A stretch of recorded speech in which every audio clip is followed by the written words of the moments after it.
Hello, folks, and welcome back to Rugby Ascendant. This is Chris in Central Pennsylvania with a preview and a prediction for the Currie Cup final for 2022. What a season it has been. The first season for United Rugby Championship, seeing South African sides, four top sides, headed off to play in what used to be the Guinness Pro 14, Pro 12 before that, which once upon a time had the Cheetahs and the Southern Kings in the tournament before bouncing them unfairly and unceremoniously out of the competition. Well, they were replaced in what became the United Rugby Championship with Western Province. Well, Stormers, actually, not Western Province, Stormers. With the Stormers, the Bulls, the Lions, and the Sharks. Well, three of those sides made the playoffs in this inaugural URC season, the Sharks, the Bulls, and the Stormers. And it went down to the final in Cape Town, two South African sides, an all South African final in a competition that many in the Northern Hemisphere question whether there should even be South African sides in it. Well, I think we've settled that dispute with an all South African final. And the Stormers, yes, having won that one 18-13, exactly the score predicted by 5 points. Whew, that was pretty lucky on my part. But now it's time for the Currie Cup final, a competition, the oldest domestic rugby competition on the planet. Ladies and gentlemen, the Currie Cup has been around for well over a century, about 130 years now. And despite its length, despite its longevity, despite its durability, the Currie Cup has come under assault, being accused of being a second-rate competition. And no less than the Bulls coach, Hartzenberg, denigrated this recently, saying that, well, with URC, maybe we should consider consigning the Currie Cup to the dustbin of history or in a museum. Those are my words, not his, but he did say put it in a museum. Now, that's really just sour grapes, if you ask me. Had the Bulls made it to the final, they would probably not be complaining. The Bulls were on the verge of winning the third consecutive Currie Cup title, but they lost out when they were defeated at home at Loftus Versfeld by the Griquas, and rather handily. It wasn't as close as the final score indicated. The Griquas really put it to the Bulls at Loftus Versfeld. Now, they'll come back with the excuse that, well, a lot of our top flight players were in the URC, but that's your responsibility to manage your club. You are a top flight club, and it's just sad to see that sort of thing take place. But let's not talk about Hartzenberg and the complaints about Currie Cup. But talk about the exciting part here, folks. Currie Cup has two teams in it. They're rather unlikely finalists. Now, to their credit, the Griquas from Kimberly have been playing rather well the past few seasons, getting to semifinals. And this season, they finished 7-5, kind of an up and down season. A few early losses that kind of put them behind the eight ball, but they recovered well and finished on a high note and won 7-5. In fact, they played this weekend's opponent, the Pumas, in Nelspruit at Umbumbela Stadium just a few weeks ago. They were trailing 30-14 at halftime, came back and won that game 45-44, a stunning comeback, which put them in prime position. So they wound up taking on the Bulls because the Bulls were the number 2 seed and they beat them at home. And then in a rather unlikely outcome, we saw the Pumas go into Bloemfontein to take on the top seeded Cheetahs, who had gone 9 wins and no losses on the trot before losing 2 games late in the season. The Cheetahs, the top seeded Cheetahs in Bloemfontein at home, leading late in the game, 2 late tries in the last 5 minutes by the Pumas, a shocking result. They defeat the Cheetahs at home at Toyota Stadium in Bloemfontein, and they go on 38-35 to the final, an unlikely final. The Pumas finished the season 5-7, won the semifinal, and now find themselves in the final. And in Kimberly, this game is going to be in Kimberly, folks, and because the South African authorities have finally, belatedly, after the URC final, which was asinine of them just a few days after that, have lifted all restrictions on gatherings after 2 years and 3 months of oppression in South Africa. Finally, folks can go. And tickets are sold out for this. This will be a shocking, shocking crowd to see. We so seldom see large crowds at Kimberly, at a rugby union that struggles at times with finances, as do the Pumas.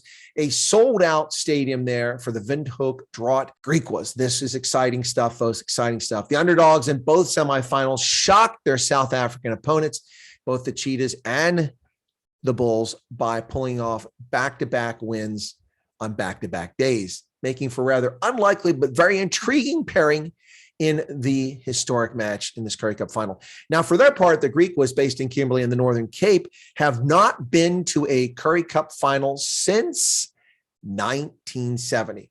They beat the Bulls 30-19 in the semifinals at Loftus Versfeld. They had 3 Currie Cup titles to their credit. 1899, I don't think anybody's around that saw that one, folks. 1911, nobody saw that. But their last Currie Cup final, in which they won against the Bulls 11-9, was 1970 in their storied history. It's been 52 years since they got to the final, let alone won a final. And here they are on the verge, the cusp of winning again. The 1970 season is a hallowed year in Griquas lore. It's the last time the team qualified, for the Currie Cup final. They went on to beat what was then the Northern Transvaal, now the Blue Bulls. This will be 52 years later. What an exciting development. Now, for their part, the Pumas weren't even in this. They needed Western Province, who had a terrible season. Sorry, I'm a Stormers Province fan, but it was a terrible season. They needed Province to defeat the Sharks in their final day to even get to the postseason. And guess what? Province came through for the Pumas. They won, which meant the 5-7 Pumas went on to Bloemfontein to play in that semifinal. Wow. Down 35-24 with less than 10 minutes to play in that semifinal. Away in Bloemfontein, the Pumas scored twice converted tries, and both of these were needed, both those conversions. So Jimmy Stonehouse's team is not a mistake getting there. Despite the fact they had a 5-7 record, they had the second fewest tries allowed during the season. So their defense has been up to the task. Of course, they might have had the best performance were it not for the Griquas comeback a few weeks ago, winning 45-44, giving up several tries there. So there you go. And then last week, they had some big tries from their star men, fly half Eddie Fouche and center Sebastian Klerk, who had a brace of tries in that game. And this is something exciting, folks. This is really real. This is really exciting stuff. And let's hope that it really kickstarts Currie Cup for future. We've seen terribly tiny size crowds at Currie Cup competitions for several years now. It's very disappointing. The oldest domestic rugby competition on the planet, a storied history, a storied past. Currie Cup. And South African fans turn up in droves for varsity rugby or for the Craven Week, which begins here shortly. But they rarely show up for Currie Cup. Let's see the crowd tomorrow in Kimberly, a sold out crowd, folks. This will be a rocking place. All right. It's time, ladies and gentlemen, for my prediction.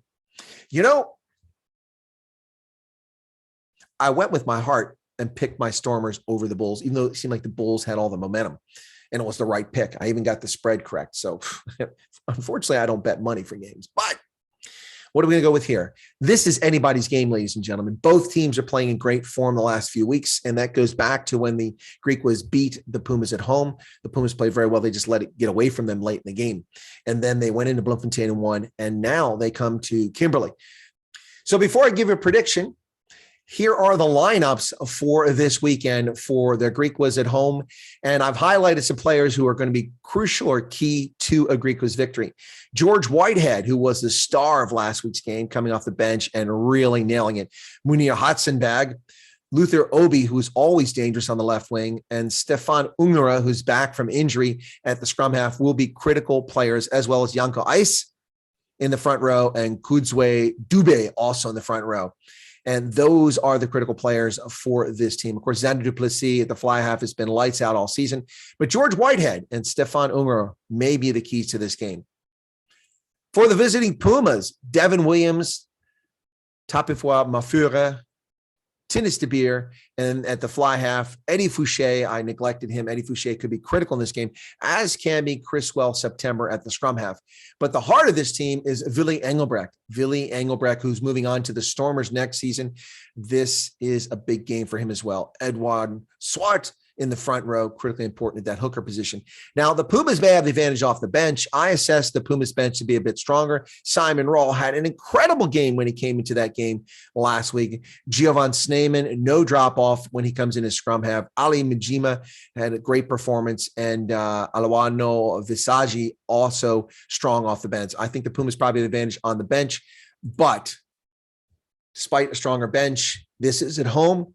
The Griquas haven't won in 52 years, and they are hungry. They are like leopards. I know that Gemsbok is their mascot, but they're like leopards sitting up there in the tree, waiting to pounce, licking their chops.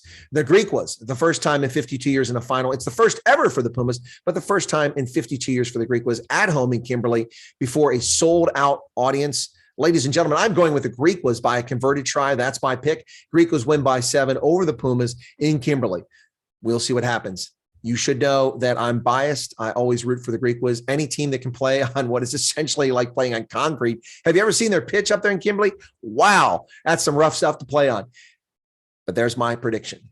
But congratulations to both sides. Congratulations to the Currie Cup that stirred some interest. Instead of just saying Province, the Sharks, or even the Cheetahs or Bulls in the final, again, we see something fascinating.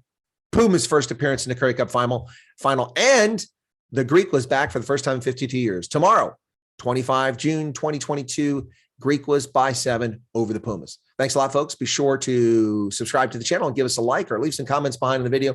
We appreciate your support for the Rugby Ascendant segment on Chris Wyatt Reports and on the Rugby Ascendant channel. Take care, folks, and go Griquas.